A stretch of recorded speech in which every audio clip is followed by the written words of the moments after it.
Hello, and welcome to part 2 of 3 in our Illumined Special Thanksgiving Edition. Thanks for being here, Illumination. In the last part, we talked mostly about advocating for a holiday get-together environment that will be comfortable for your loved one. We start preparing the environment by negotiating the guest list, arranging activities so your loved one will have the space and dignity to thrive, and saying no when you have to in order to create the best chance for a happy holiday for all. Now, in the space between the invitations and the event itself, I want to talk about how we can prepare family and friends before they arrive.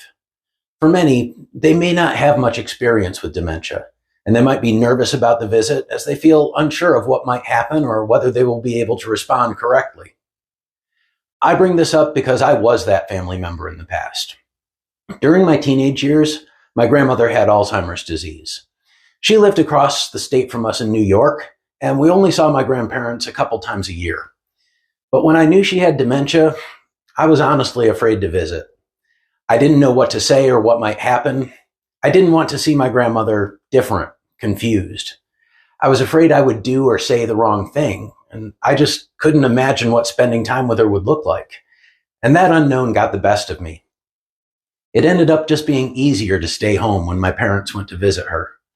I don't think I was conscious of the reasons for my excuses to stay at home, not at the time, but it seems obvious to me now. Fear, grief, the unknown, they all kept me away. I didn't see my grandmother again before she passed away. When we see dementia every day, we may forget what it's like for people who never do. Might your family have the same fears that I did when I was a teenager? If they come into the situation agitated and worried, they'll have a difficult time contributing in a way that helps your loved one engage and enjoy the holiday. So what if, instead of waiting and hoping for the best, we use this time before the get-together to educate and assist the people who will be attending? I've put a link in the description of this video that will take you to a one-page guide I've put together that helps and educates people who aren't as familiar with dementia. You can download it and then email or print it out. It's a very quick introduction that outlines the basics of what they might expect. Things like lessened ability with speech and understanding, difficulty recognizing people, and so on. It also includes several do's, like speaking slowly and clearly, and don'ts, like trying to correct someone who has dementia. A one-page guide certainly can't cover everything, but it might help people come into a situation feeling a little more relaxed. If your guests have even a little bit more awareness of how to respond, that can make a big difference.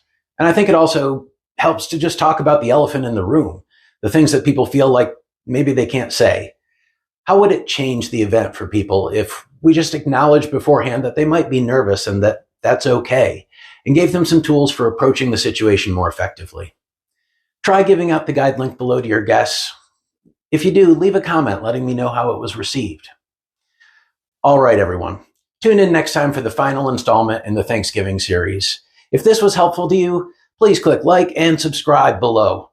Until next time, Illumination, maintain your gratitude and create a great holiday for you and yours.